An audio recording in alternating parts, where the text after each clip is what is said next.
जी तो नाज़रीन, जैसे कि हमारी तारुफ़ी वीडियो में हमने आपको बताया था कि हम एक शख्सियत सीरीज़ शुरू करेंगे, जिसमें मुख्तलिफ़ अदबी शख्सियात की हालात ज़िंदगी और उनके फ़न पर बात की जाएगी। आज इस वीडियो में हम सबसे पहले मुंशी प्रेमचंद पर, उनके हालात ज़िंदगी पर बात करेंगे, फिर एक और दूसरी वीडियो में उनके फ़न पर बात की जाएगी। तो चलते हैं अपनी पहली वीडियो की जानिब।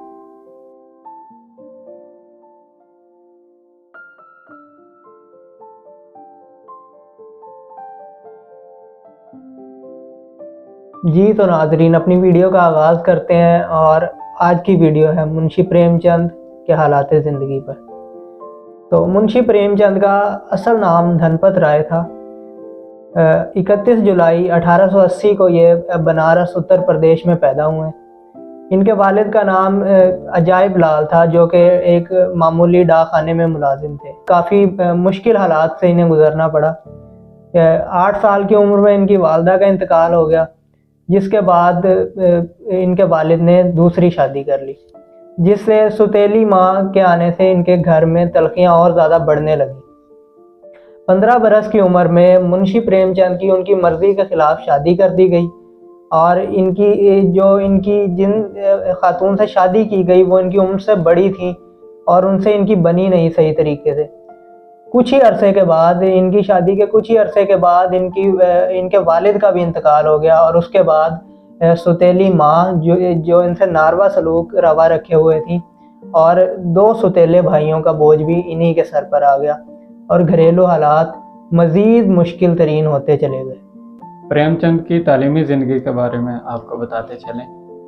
1889 में उन्होंने मैट्रिक का इम्तिहान पास किया। इसके बाद 1908 में वो बतौर सब इंस्पेक्टर मुतय्यन हुए।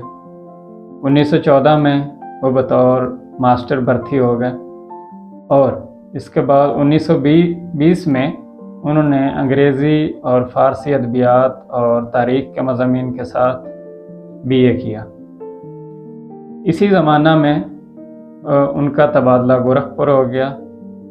यही ज़माना जलियांवाला बाग के हादसे का ज़माना है और इसी ज़माने में गांधी जी की अदम ताअवन की तहरीक शुरू हुई। तो इस दौरान में गांधी जी गोरखपुर तशरीफ़ लाए और उनकी एक तकरीर का असर प्रेमचंद पर इस तरह हुआ कि उन्होंने अपनी इस मुलाजमत से इस्तीफ़ा दे दिया और इन तहरीकों के साथ उन्होंने शमूलियत इख्तियार कर ली। जी तो इस तरीके से एक दफ़ा फिर से मुंशी प्रेमचंद की माशी बदहाली का दौर शुरू हो गया। तो इसके बाद इन्होंने बहुत सी छोटी मोटे काम शुरू किए। प्राइवेट स्कूल में बतौर टीचर मुलाजमत इख्तियार की। 1925 से 1929 तक नोल किशोर प्रेस में मुलाजमत इख्तियार की। यहाँ बहुत सी दरसी कुतब लिखी और एक हिंदी रिसाला माधुरी शाया किया। 1929 में इन्होंने एक रिसाला हंस शाया किया। हुकूमत ने कई बार इसकी ज़मानत ज़ब्त कर ली। बहरहाल ये मुख्तलिफ़ तरीक़ों से इसको शाया करते रहे।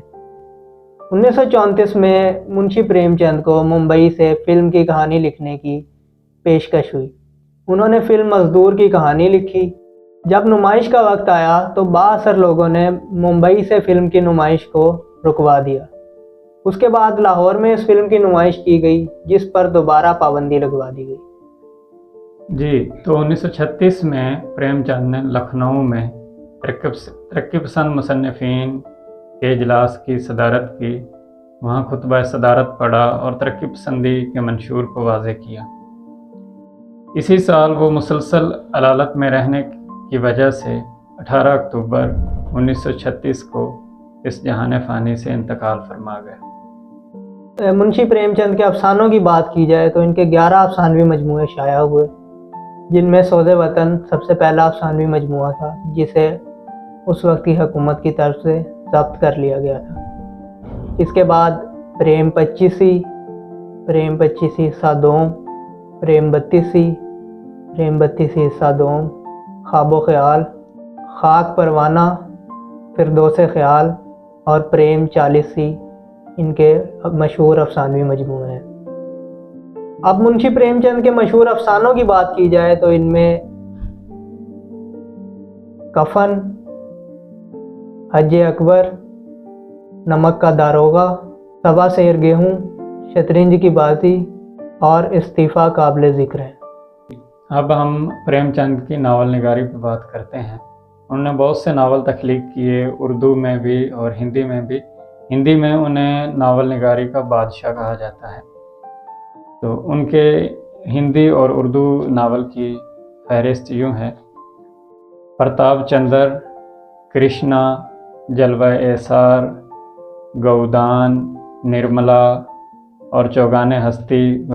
इसके अलावा बाज़ार हुस्न भी उनका एक मशहूर नावल है।